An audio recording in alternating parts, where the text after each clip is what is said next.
The bizarre story of the LA dad who exposed the college admissions scandal. Video by CBS Boston. Maury Tobin was in Boston to cut the deal of his life. It was early April last year. A few weeks before, warrant in hand, the agents searched the French chateau-style mansion for financial records and other evidence to nail Tobin, the suspected ringleader of a stock scam that defrauded investors of millions of dollars. The raid imploded Tobin's very comfortable life. Faced with the prospect, but Tobin, 55, had something else to offer up you, a nugget of information that had nothing to do with stock markets. He hoped it would interest prosecutors and tip the scales a bit further in his favor. Our first lead in this came during interviews with a target of an entirely separate investigation, who gave us a tip that this activity might be going on, he said. The tip led investigators to a soccer coach at Yale University, who, in turn, pointed them to William Rick Singer, the college admissions consultant who would confess to be the mastermind of the admissions racket. With Singer's co-op, in all, including 33 parents, several college coaches, a man Singer paid to take college admission exams for students, and Singer himself, who pleaded guilty to several felonies in a deal with prosecutors.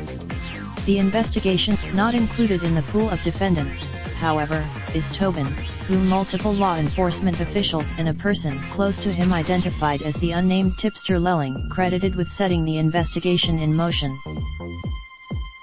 At a court hearing last week, a prosecutor alleged that Tobin, whom he referred to by an anonymous moniker, was not innocent in the admissions shenanigans. Individual A, a financial executive with his roots in the Montreal suburb CTE St. Luc, Tobin took to social media in recent months to paint a self-portrait that stands in contrast to the behavior that put him in the government's crosshairs.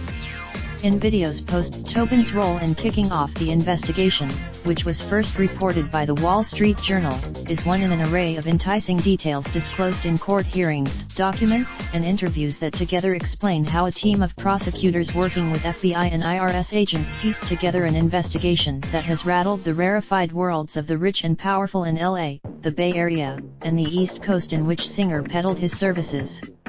The case has also, by the time Tobin crossed paths with Rudy Meredith, the women's soccer coach at Yale, in the summer of 2017, both men were already well down their own roads of crime. Tobin's fraud had begun a few years before, when he and some business partners launched a classic pump and dump stock scam, in which they fooled investors into paying inflated prices for shares in two companies secretly controlled by Tobin, according to a complaint by the Securities and Exchange Commission. The group ran a fake promotional campaign to stoke investor interest and then orchestrated the sale of millions of dollars worth of Tobin's shares to look like normal trades on stock exchanges, according to the complaint. Federal authorities in Massachusetts got wind of the operation and opened an investigation, claiming jurisdiction because some of the investors lived in the state. Meredith, meanwhile, met Singer in 2015 and joined his illicit network of coaches and college administrators, court filings made by the government in Meredith's criminal case show.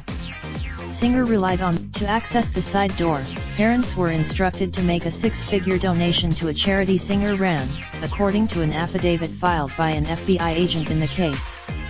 Singer then used Meredith, who was a successful and respected coach for more than 2 decades at Yale, is accused of taking at least $860,000 in bribes from Singer between 2015 and last year.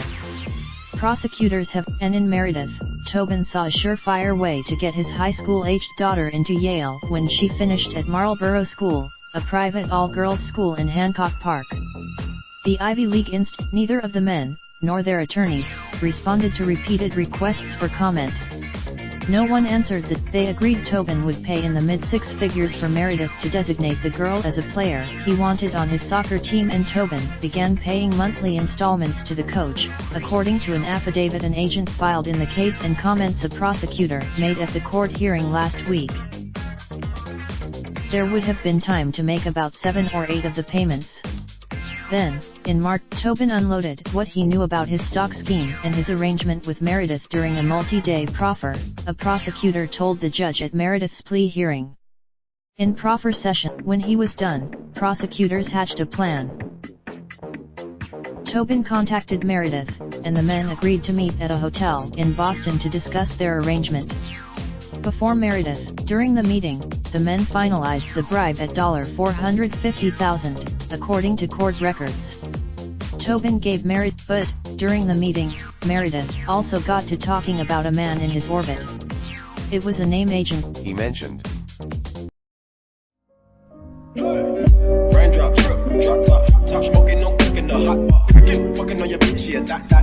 Looking up, open the park, pot.